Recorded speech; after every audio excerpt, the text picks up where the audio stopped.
Die leeu met die seer tand. Eendag lank gelede was daar 'n pragtige leeu. Hy het in 'n groot oerwoud gebly saam met klomp diertjies. Hy het seker gemaak dat al die diertjies veilig is. Die diertjies wou iets spesiaals vir leeu gee, omdat hy so mooi na hulle kyk. Hulle het toe besluit om vir leeu 'n blou neut te gee. Die blou neut groei net aan een baie spesiale boom in die oerwoud en net elke 10 jaar groei daar 'n enkele blou neut. Apie het toe in die boom opgeklim en die neut versigtig afgebreek aan 'n takkie.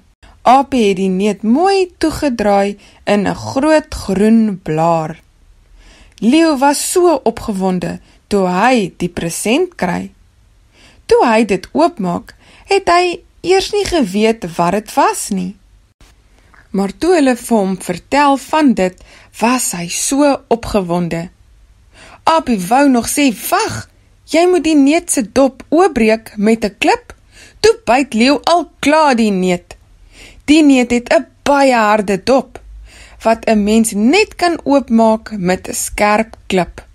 "Eina!" skree leeu, "my tand!" O jene, en toe breek 'n stukkie van die neut se dop af en steek tussen leeu se 2 tande in. En dit sit nou vas. Toe het muis gedink, maar hy gaan vir leeu 'n liedjie sing met sy pragtige mondfluit, wat gemaak is van riet. Miskien gaan leeu beter voel. Maar leeu het nie beter gevoel nie. Daar het 'n stukkie van die fluit se riet afgebreek, terwyl muis so mooi speel. Muis kry toe 'n plan. Hy gaan die riet tussen leeu se 2 tande deurdruk, en miskien gaan dit die stukkie neut uitkry. Leeu was in so baie pyn. Muis het die dun riet gevat en dit deur leeu se 2 tande gedruk.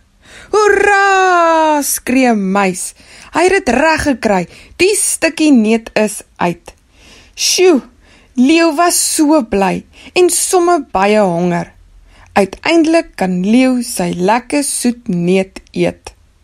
Van daardie dag af het almal na muis gegaan wat tandpyn gehad het, want muis het die regte gereedskap gehad.